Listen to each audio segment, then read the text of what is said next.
तो देखो, तुम्हारी हर हरकत, ध्यान से सुनना, हर शब्द को सुनना।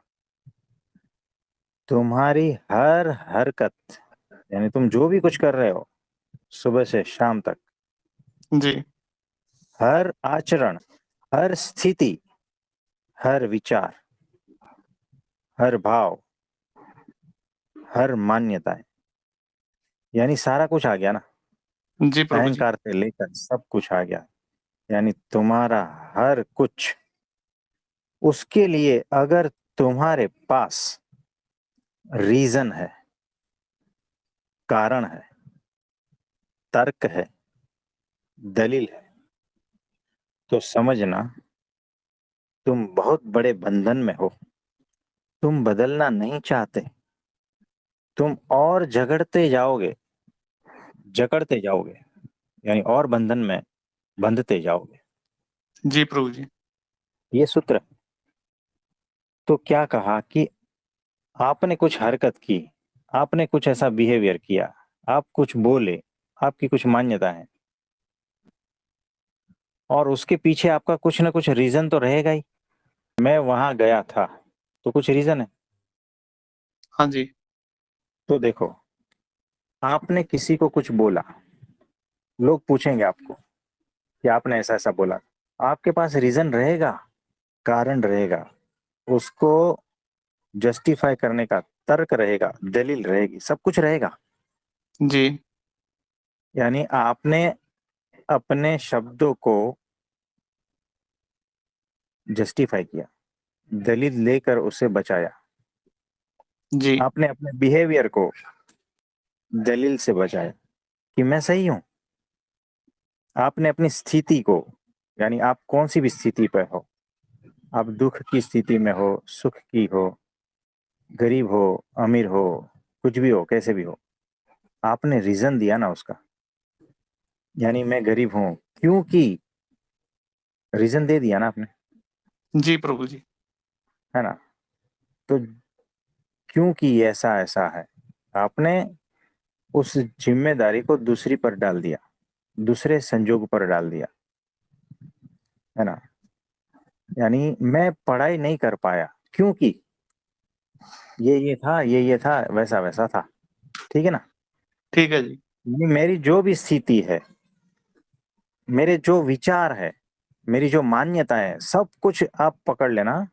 ये एक एक शब्द में से हजार हजार चीजें निकलेगी, हजार हजार घटनाएं निकलेगी। ये सारा को मैं छोटा करके 4 लाइन में बता रहा हूं। तो हर हरकत, हर आचरण, हर स्थिति, हर विचार, भाव और मान्यताओं को, अगर उसके लिए तुम्हारे पास रीजन है, कारण है, तर्क है, दलील है, तो समझना तुम बहुत बड़े बंधन में हो, है ना। और बंधन जी। में जकड़ते जाओगे, और बंधन होता जाओगे, बंधन मुक्त नहीं हो पाओगे जब तक तुम्हारे हर चीज के लिए कुछ ना कुछ रीजन रहेगा ना, दलील पेश करते रहोगे ना, तब तक।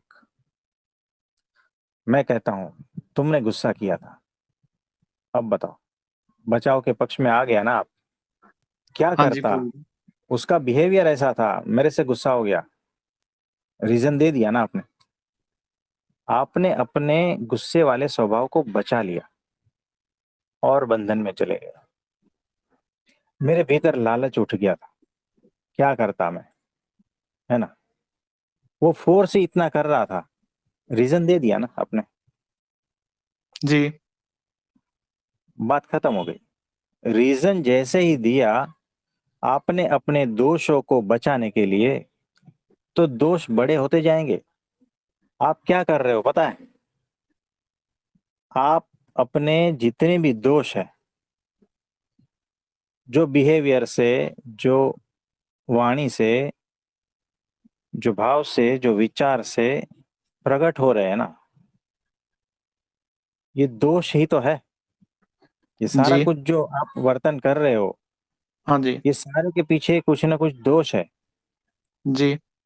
और उसको इनडायरेक्टली आप प्रोटेक्शन दे रहे हो। हाँ जी, उसको संभाल संभाल कर, है ना, कोई भी आपकी तरफ उंगली करेगा ना, तो आप यही कहोगे कि ये ऐसा ऐसा था इसीलिए। तो आप निर्दोष साबित करना चाहते हो अपने को, आप में है दोष, और आप जो है ना निर्दोष बनने की कोशिश करते हो। जी, जी। एग्जैक्टली यही शब्द है कि जी प्रभु निर्दोष जी। बनने की कोशिश, यही यहाँ गलती है। आपको रीजन देने पड़ रहे हैं, यही गलती है, जी, यही फंस रहे हो। तो निर्दोष हो नहीं, और निर्दोष बनने की कोशिश, निर्दोष साबित करने की जो कोशिश, यही सबसे बड़ा दोष है। इसको तो हम जी साइड प्रभु। में रख देते हैं। तो दोष को दलील से बचाने का प्रयास, यही सबसे बड़ा दोष है। ये सूत्र लिख लेना। 4 लाइन में हमने बता दिया सारा कुछ रहस्य। इस पर जब आप काम करोगे, आपको किसी को कोई रीजन देने की जरूरत नहीं पड़ेगी। ठीक है तो है, कोई बात नहीं, जान लिया ना, दोष को दोष की तरह जान लो, रीजन देने की क्या आवश्यकता है। ठीक है तो प्रभु जब जी। तक आप अपने दोषों को बचाते रहोगे ना, वो बड़े होते जाएंगे। तो एक्सेप्ट करो कि मेरे में ये दोष है, उसने पॉइंट आउट किया ना, ठीक है, तब जाके उसको ठीक करने का ये जो भी है प्रोसेस चलेगा, है ना। जी प्रभु जी। तो कुछ एग्जाम्पल मिले आपको?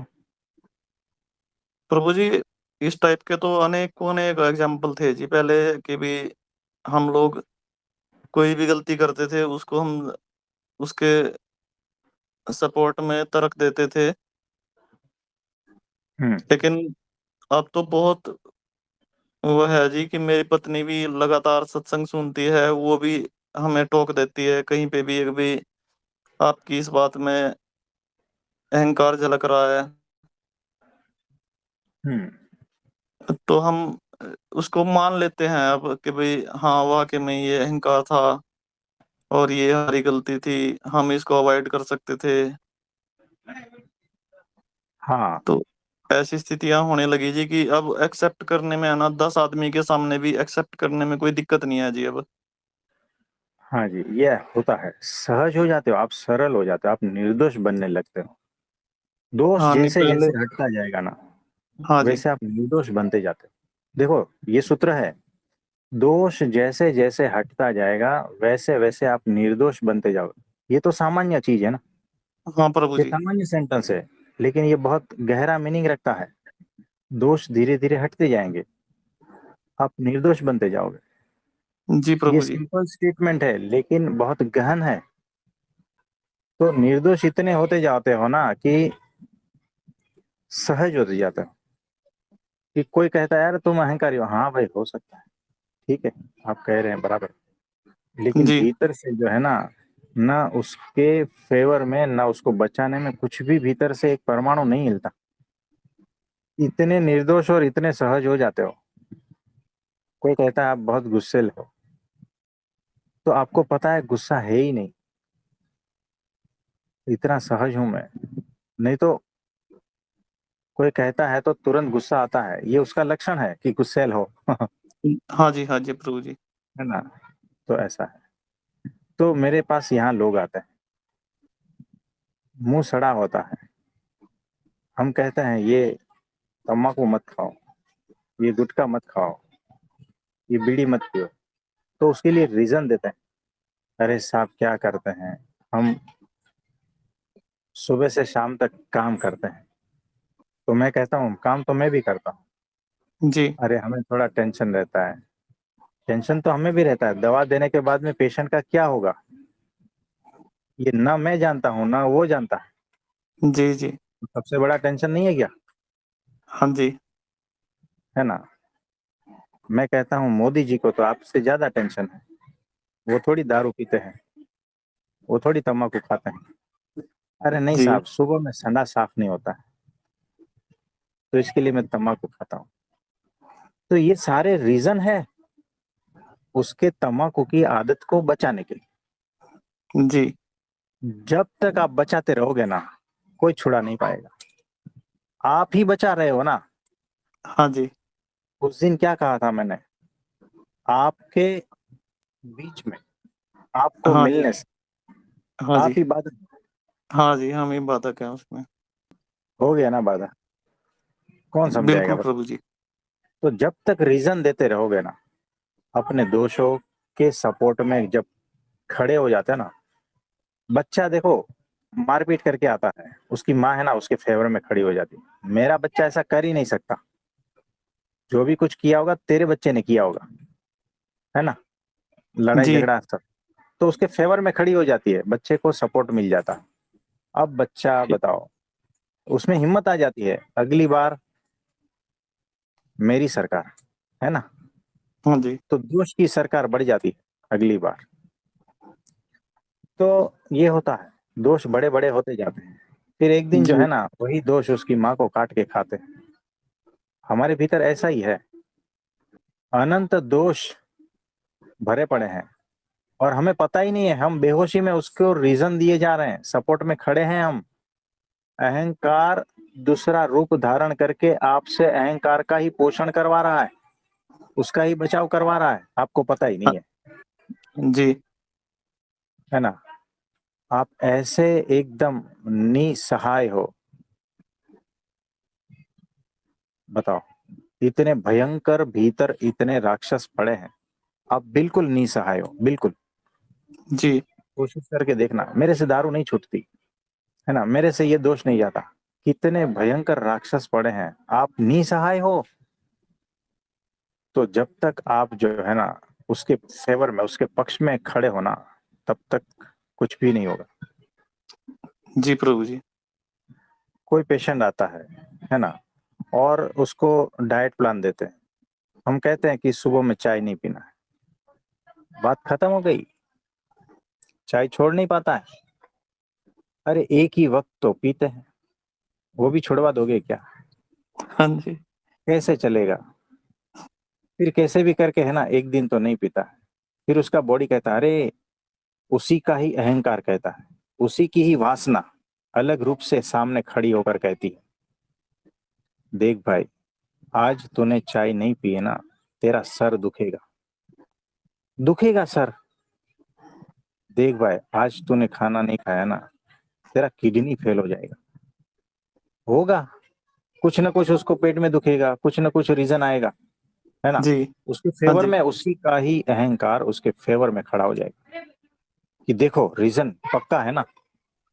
तो अपना ही अहंकार दूसरा रूप धारण करता है और आपका मित्र बन जाता है, आपके फेवर में दलील पेश करने के लिए। आप समझ ही नहीं पाते हो ये क्या चल रहा है भीतर। आपकी वासनाओं को पूर्ति के साधन चाहिए, अगर नहीं जी मिले तो आप तड़पोगे, और वो तो तड़प है ना, उसको रीजनिंग देने वाला भी आप ही हो। कितने अलग अलग रूपों में आपके भीतर कितने अलग अलग राक्षस पड़े हैं ना, पता ही नहीं है आपको।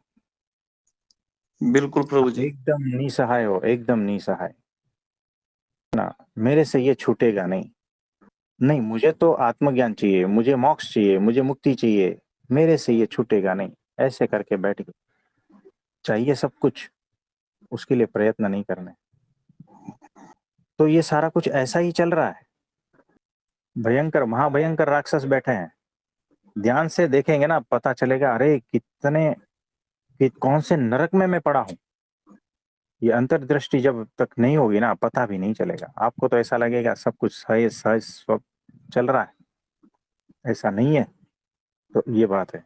तो याद रखना कि तुम्हारी हर हरकत, आचरण, स्थिति, विचार, भाव, मान्यताओं को जब तक तुम रीजन देते रहोगे ना, कारण, तर्क, दलील उसके बचाव में देते रहोगे ना, तब तक समझना तुम बहुत बड़े खतरे में हो, बहुत बड़े बंधन में हो। और जी और बंधते चले जा रहे हो, और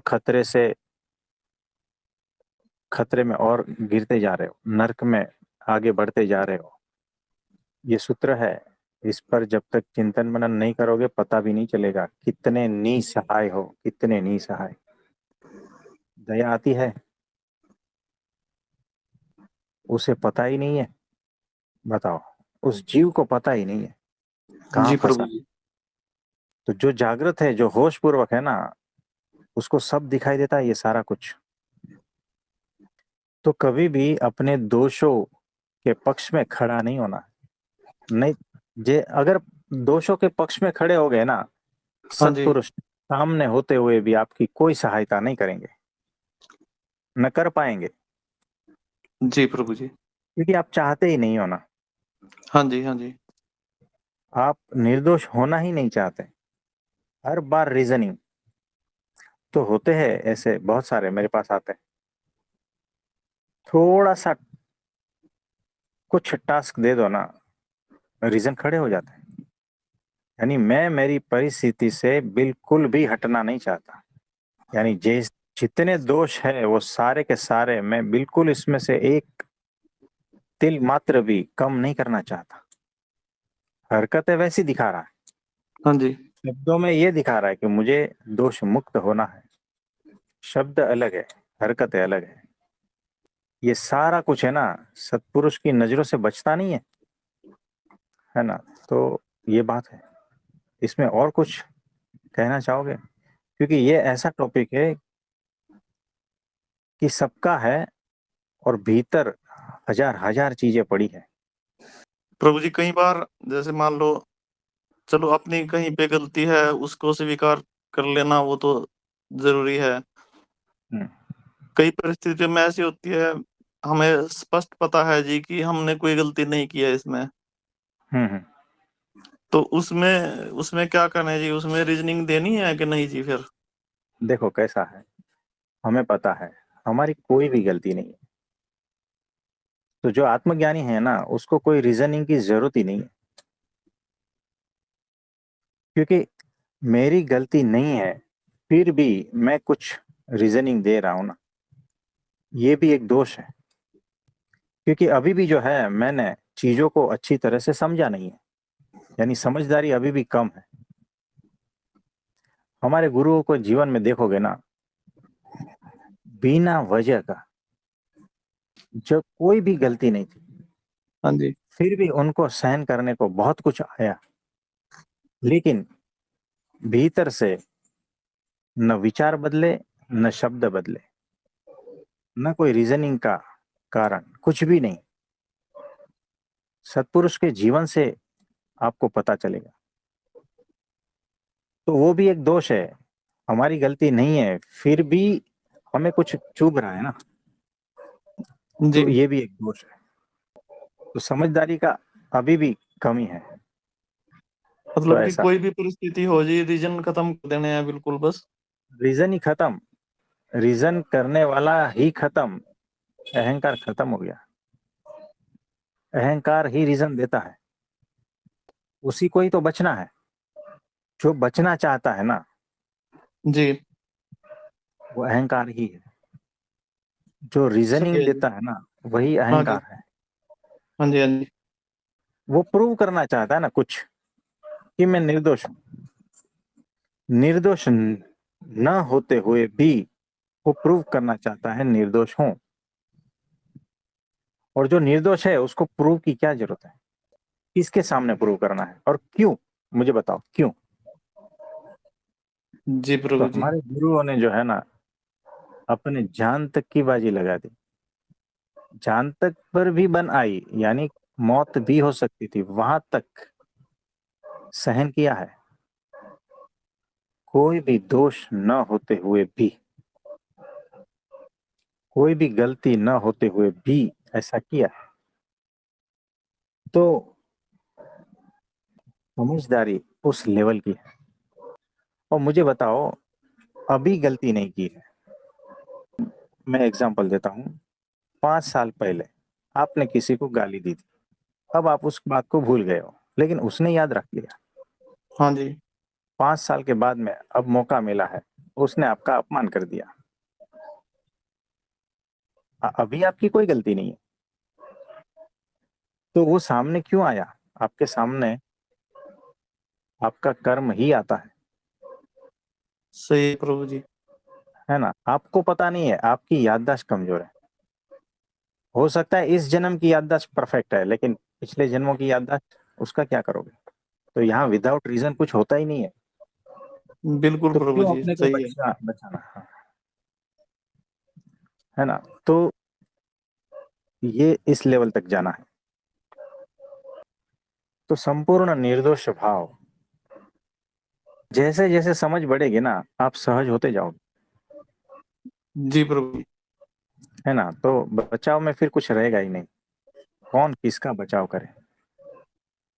जब निर्दोषता ही है सब कुछ, दोष है ही नहीं, तो कौन बचाव किसका करे? है ना? वो स्थिति आ जाती है। तो बचाव करने का भीतर से भाव भी पैदा होता है ना, तो समझना कुछ दोष अभी भी पड़े हैं। ये गहन सूत्र है। बचाव करने का भाव भी अगर पैदा होता है ना भीतर से, हाँ। तो वो भी एक दोष है। क्योंकि बचाव करने का भाव किसको पैदा होता है? अहंकार को। अब ये सूक्ष्म अहंकार कैसा करता है कि मैं तो निर्दोष हूं, तो मैं निर्दोष साबित करता हूं अपने को। तो अभी भी अपने को साबित करना ये सूक्ष्म अहंकार है, तो यही दोष बिल्कुल। है हाँ जी, हाँ जी। है ना? अभी भी ये दोष है, अभी भी पूरा निर्दोष नहीं हुए हो, तो ऐसा है। हाँ, तो देखो, अगर ये चर्चे को, ये जो चर्चा चल रही है उसको लंबा खींचे, लंबा खींचे, और बहुत सारा कुछ रहस्य उजागर हो सकता है, बहुत सारा कुछ। तो आप सभी लोग इस पर चिंतन मनन करना, भीतर चेक करना कि मैं किस किस चीज को क्या क्या बचा रहा हूँ, हर बात पे मैं रीजन दे रहा हूँ क्या, खुद को प्रोटेक्ट कर रहा हूँ क्या? खुद यानी अहंकार, दोष, उसके पक्ष में खड़ा हो जाता हूँ क्या? तर्क बुद्धि से सामने वाले को खत्म करना चाहता हूँ क्या? और अपने को साबित करना चाहता हूँ क्या?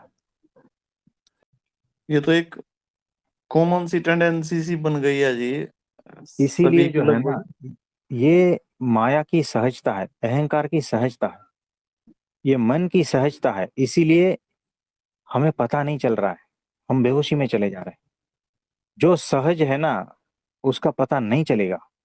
यानी देखो, आप स्वस्थ हो, स्वस्थता आपकी सहजता है, तो आपको शरीर का पता नहीं चलेगा। लेकिन जिस दिन कहीं पर भी एक फोड़ी सी भी आ गई ना, और वो दर्द करने लगेगी ना, तो असहज हो जाओगे आप, तब पता चलेगा। हाँ जी। तो दोष इतने से भर गए हैं ना, सर तक भर गए हैं, और वो इतने सहज हो गए, इसीलिए पता नहीं चलता। हमने यहाँ मुंबई में देखा, गटर में काम करने वाले मजदूर है, वो गले तक गटर में डूबे रहते हैं, साफ सफाई नाले की करते हैं। तो वो नहा कर भी आते हैं ना मेरे दवाखाने में, तो गटर से पूरा दवाखाना स्मेल से भर जाता, यानी वो अंदर अंदर तक स्मेल घुस गई है। जी। अब उसको फूल का सुगंध आता नहीं है, क्योंकि उसके नाक तक, भीतर ब्लड तक चली गई है वो गंध जो है ना गटर की, तो उसको बाकी दूसरी गंध नहीं आती है। तो गटर की गंध उसके लिए सहज हो गई है। हाँ जी, हाँ जी। वैसे ही हमारे दोष हमारे लिए सहज हो गए हैं, बिल्कुल, इसीलिए वो इसीलिए सारे हम दिखाई इस, नहीं देते जी। हाँ जी। हाँ, इसके लिए हम इसको दोष मानने के लिए तैयार नहीं होते हैं। ये हमारी सबसे बड़ी बेहोशी है। तो ये छोटे छोटे एग्जाम्पल याद रखना, और थोड़ा होश में आ जाना जी प्रभु जी। कि किस तरह से हमारे भीतर क्या क्या चल रहा है, हमारा मन, हमारा अहंकार, ये सब कुछ किस तरह से खेलता है। ये सारा मिला हुआ है, याद रखना। हाँ, बुद्धि, मन, अहंकार, सब कुछ एक दूसरे से मिला हुआ है, कि कब बुद्धि का इस्तेमाल करके रीजन को, मतलब हमें बचाना है। अहंकार ये सारा खेल खेलता है। कुछ। आपको पता ही नहीं है कितने अनजान राक्षसों के हाथ में आप पड़े हो, बिल्कुल भी पता नहीं है, एकदम निसहाय। आपको लगता है मेरे पिता, मेरे माता, मेरे भाई बहन है, मेरे पति पत्नी बच्चे सब कुछ मेरे साथ है। ऐसा नहीं है। गौर से देखोगे तो आप एकदम निसहाय भयंकर राक्षस के बीच में गिरे हुए हो। इसमें सहायता करने वाला कोई भी नहीं है। और आपके भीतर आपके ही राक्षस जो है ना, आपके मित्र बनकर आपको खाए जा रहे हैं, पता ही नहीं चलता। इतने निसहाय हो। और जब ऐसे जीव के ऊपर जब सत्पुरुष की दृष्टि पड़ती है ना, तो आंसू निकल आते हैं। और इसीलिए जो है हमारे गुरुजी इतना कष्ट सहकर भी विचरण करते हैं। 92 ईयर है, बाईपास हो चुका है, हाथ में दर्द है, गर्दन में दर्द है, पैरों में सूजन है, दवाइयाँ चालू है, बहुत सारा कुछ है।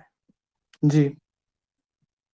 इस उम्र में 92 ईयर ओल्ड कोई भी व्यक्ति क्या करता है ना, आप जरा देख लेना।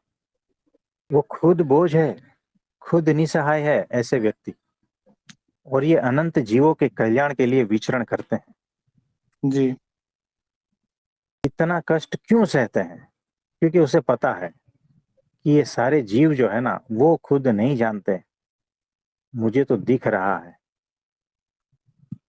कि कितनी भयंकर यातना पीड़ा से ये गुजर रहे हैं। निसहाय है, बेहोश है, को उसमें से छुड़ाने के लिए, जन्म मरण के चक्कर से हमेशा के लिए खत्म करने के लिए, है ना, वो इतना सारा कष्ट सहते हैं। जी। तो सत्पुरुष को सत्पुरुष ही समझ सकता है, और कोई नहीं। सही बात है प्रभु जी। माया वाले जीव नहीं समझ पाएंगे, कभी भी नहीं। जी।